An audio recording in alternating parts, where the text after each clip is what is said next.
Hey everyone, welcome to the Industry Show.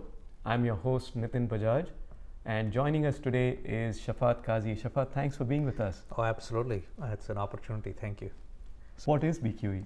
Well, we are absolutely a forward-thinking technology company. We're not your mom and pop technology company. I want to think of BQE as the company that innovates and others follow. So give you an example, e-billing, which is ability to send your invoice electronically to someone.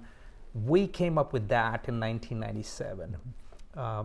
The mobile app, we delivered our first mobile app in 1999.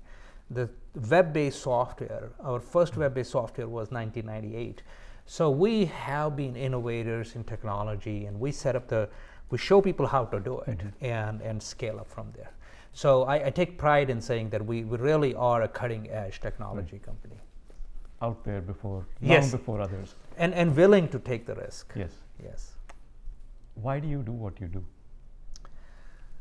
Well, I strongly believe that my purpose of being where I am today is really to free up humans from their repetitive, mundane tasks that we waste so much time on.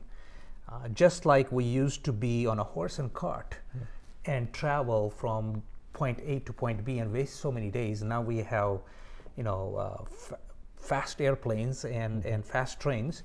Similarly, I believe that we're behind on our day-to-day lives, on expediting and making things efficient. So my focus is to bring that automation to everybody's life, and I am laser focused on businesses. I love that. Yes. What motivates you? Challenges. I'm not a guy who would want to copy someone and people are making money doing this, let me do that. I'm not a money driven guy. It's not incremental. I'm challenge driven guy. I want to solve problems that are not solved by anyone before. I want to work on things that are difficult, extremely difficult. A lot of people say I'm wasting my time, but you have no idea the joy I get when I crack that code. Yes. And if I finally say, aha, that's how it's done. And sure enough, it then reflects in our user base and our customers, and they appreciate it. What are the 3 qualities that you look for in a team player?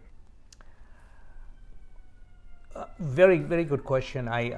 When I hire, especially leaders, I look for confidence in them. I look for energy, and I look for their ability to inspire. This is very interesting that I leave out the knowledge. I don't necessarily care the person to be extremely knowledgeable in the field he's getting hired in.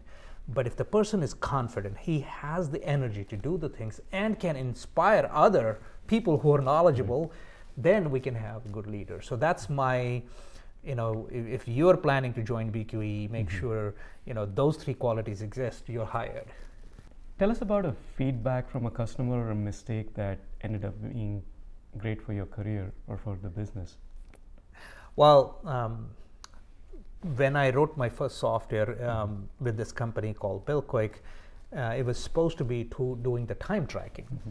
And I had put in the code that nobody can make a time entry for more than 24 hours because there's only 24 hours a day. Yeah. And I said, how can you be working for more than 24 hours? I wrote a code that if you put 25 hours a day and it would say, no, sorry, you can't. And I got a call from a customer. And I said, I want to put 40 hours on one day. Why is it not letting me? I said, there's only 24 hours a day. He says, it's none of your business. He said, the software has to be flexible. You cannot be the policeman. Let people own the software and figure out these little things themselves. And that was a big lesson for me. A mistake that I thought was that I tried to be also telling them how to do things. Right.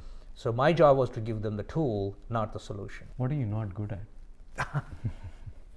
Is there anything? My wife has a long list Yes. that she can share with you, but I would say that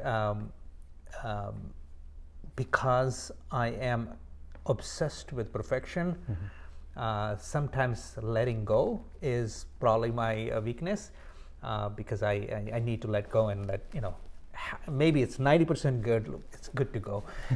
So that's my one area that I need to improve on is sometimes everything cannot be perfect. What kind of a legacy do you want to leave behind? I know it's far out, but have you given it a thought?